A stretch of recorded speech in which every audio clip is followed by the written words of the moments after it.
since ages, even forever ago. With the death of Man United forward position had brought a massive headache for Erik ten Hag. In the last season, the option of number 9 for Man United were quite limited. From the breakdown between Cristiano Ronaldo and Man United eventually had his contract terminated. Martial fitness often in question due to injury or unable to complete a 90-minute matches. Marcus Rashford, more of a left inside forward, happened to cameo a handful of matches up front to certain effects. But we can agree Rashford is not at best at centre forward position. The striker depth was so thin that it actually has some effect on the goal scoring side, as Man United in so many matches can be viewed to be a striker away to achieve the next level. Moreover, Man United in a January transfer window was very desperate to bring in a striker due to the fact Man United or Glazer itself did not have the funds to support, and Man United settled on Wout Weghorst on a loan deal from Besiktas and Burnley. While Weghorst has shown his remarkable hard and non-stop running press opponent, the Dutch big man still remains to not have the quality to be a Man United player, let alone a starting striker. By the way, his wild celebration after the FA Cup semi-final penalty will forever in our fans' great memory. Coming into the summer transfer window, Erik ten Hag has his eyes set to act quick to strengthen the squad from head to toe. And after obtaining the signature of Mason Mount and Andre Onana, whom both provide sound positive to great quality addition, Man United did manage to get none other than a new kid in town, RASMUS HÖJLUND. What is up, ladies and gentlemen? I'm Marvin, codename CM. Welcome to the Code United channel once again. Here we go. It's the phrase that many Man United fans waiting or eager to witness and listen from the one and only football transfer guru Fabrizio Romano, confirmation of a transfer. And the phrase used on Højlund to Man United had many fans over the moon because Man United had finally got their striker in mind or a target from Erik ten Hag himself. The signing of Højlund made Man United third new signing in a span of July, a rare situation for Man United to pull off. Here begs the question that how RASMUS HÖJLUND going to play under Erik ten Hag and with his signature solve Man United goal scoring issues? Although previously had made a video regarding the Danish hotshot compared to another hype teenage striker Evan Ferguson in terms of brief playstyle and stat-wise. Even the fact right now Evan Ferguson has signed a new contract for Brighton and seems destined for a great future himself, while Højlund had made his move to Man United instead. Coming to this video, we will have a much detailed look on Højlund player profile, the pros and cons in his playstyle and how he can help Man United further in the striking department. As per usual, if you enjoy this kind of content, do please like, share and subscribe to this channel, as each of your precious subscription will be a massive motivation for me to upload new content, and ring the notification bell for every new upload. With that being said, let's get straight into the video. First up, Danish football across the European or world football in general often classified as a second to third tier list. But the Danish football cannot be taken lightly, as Denmark has a history of producing world-class talent, starting from recognized as the best Danish footballer Michael Laudrup and his brother Brian, to a former Man United number 1 Peter Schmeichel, and a current Man United player Christian Eriksen comes to mind. And did I say the best Danish footballer? The street will never forget the real best Danish footballer alive, Lord Bender himself. But after Eriksen, the talent in Denmark has shown signs of slowing down, especially on the offensive side. Fortunately, the emergence out of nowhere of Rasmus Højlund had captured the eyes from many spectators. Højlund, before his breakthrough, had made a small noise after scoring 12 goals and 4 assists in a total of 21 appearances, decent efficiency for Austrian club SK Sturm Graz.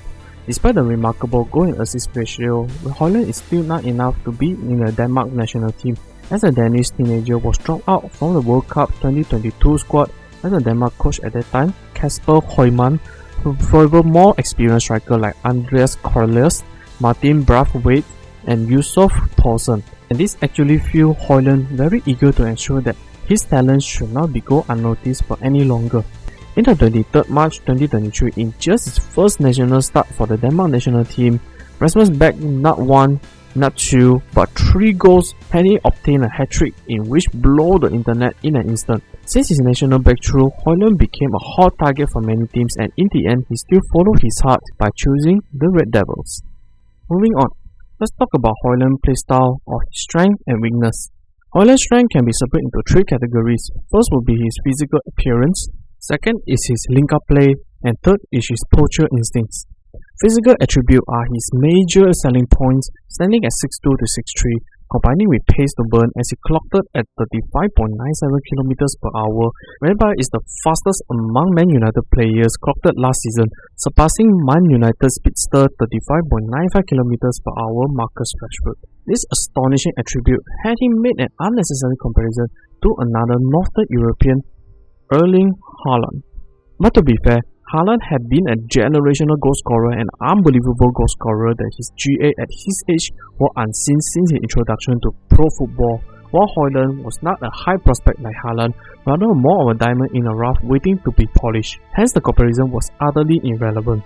Come back to pace. Although pace may not be the golden standard to evaluate how good a striker should be, but with quick pace can be viewed as a dangerous threat for any opposition. Take this video instead. We can see against Lazio, Højlund received a pass around with 5 players, and with a single tap the ball forward, he outraced even goes past 2 defenders that lead to 1v1 situation. And the goal we can see his winger received pass, and in a quick view on the situation, Højlund bombed forward across body of players to match the winger's movement, eventually managed to stretch out for the tap in. Second, his link-up play, particularly the ball retention skills. Højlund, upon joining Man United, had been ridiculed for a low number of goals scored for a striker, but this statement was too surface level. Under Atalanta manager Gasperini, Højlund, instead being a lone striker, has been primarily used as a second striker along a more direct forward with a rotation of Duvan Zapata, Luis Morel, and Ademola Lookman operating with him in a two-man partnership in the 3-5-2 formation. This arrangement, although had his goal scoring not being the main point of development during his brief time, but often playing a more supportive role, having more into a more versatile attackers who can stretch into space, drop to combine, slide runners through, or drive at goals. Besides, according to the last season heatmap, due to Højlund play as a supporting role in his action, mostly focuses on the midfield to the taking third area, rather than a typical goal poaching forward where they camp most of their time in the penalty box. Also, we can see that unlike many modern forwards whereby they tend to drift flanks to link the play, Højlund will stay more of a central as he is willing to drop into the midfield area and spread the pass to other teammates. Similar how Harry Kane stay more towards the central, but combined willingness to drop deep at times act as a center midfielder to link the play. In addition, Atalanta last season had the second highest touches at the opponent final third, and Højlund ball retention definitely helped, as the FP report suggested. Højlund had an 86th percentile for the touches in the opponent final third with 21.49 and 93 percentile with 6.53 touches in the penalty areas. Another highlight, Højlund carries to penalty box was spectacular with 1.53 carries sit at 93 percentile. This indicates that Højlund's ability, not just a ball retention but ball carrying ability, quickly also aids in the creation of others, particularly on a counter-attacking, a trend that is demand for young forwards in the modern game. Third would be his poacher instinct. His finishing can be potent, and throughout his career, the Denmark national has usually outperformed his expected goal tallies.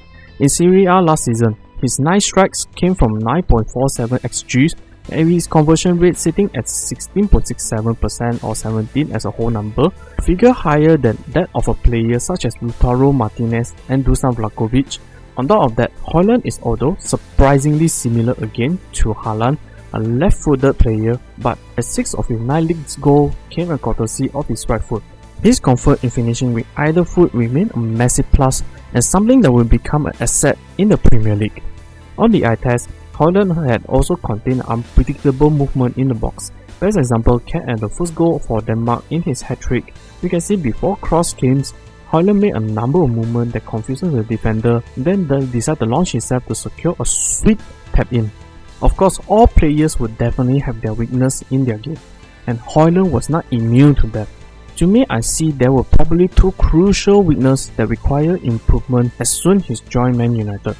One would be his finishing ability, and the second is aerial ability. Despite the fact Højlund had a quite good conversion rate for goals, last season he still missed 11 big chances in the Serie A, and on the eye test, Højlund tended to be a little bit raw or indecisive when he was 1v1 with the opposite goalkeeper and would normally settle for a power shot on the keeper's body instead of taking shot placement. Come to aerial battle, while Højlund standing at an amusing height and were always happy to challenge for header, He is not known for his devastating ability off the ground. Indeed, though success rate of between 35 and 40% are common for Højlund, this success rate might be an issue when moved to Premier League and might doubt a little if Højlund able to battle out in the aerial ball in such physical league. Also might be a hesitant target for long ball if Man United wants to go direct. Mentioned for numerous times by RASMUS HØJLUND to be a lifelong Man United fan, and right now seeing his dream come true. Højlund will be a surefire starter number 9 for Man United. Using his excellent positioning, especially in the box, will favor Bruno Fernandes' chance creating from headers, crossing or low crossing. Besides, his progressive carries and ball retention as a number 9 can be very important when it comes to transitioning. Using his carries allowed wingers like Rashford or Anthony spaces to run in for scoring chances. On top of that, from a data perspective, the 20-year-old vastly outperformed Wout Weghorst last season. The man tasked filling United's number 9 role in the persistent injury absence of Anthony Martial. In short, the benefit and areas required to further enhance for RASMUS HØJLUND have been presented. No doubt the Denmark prodigy will instantly make them a better side from an offensive point of view, and will dramatically upgrade their striking options. Even so, he's still a very raw prospect and moldable in some crucial areas. If he undergoes a solid to great coaching, Højlund can easily become one of the best forward in a new generation. With Man United under a coaching by Benny McCarthy and management under Erik ten Hag, we could see a great player in the making.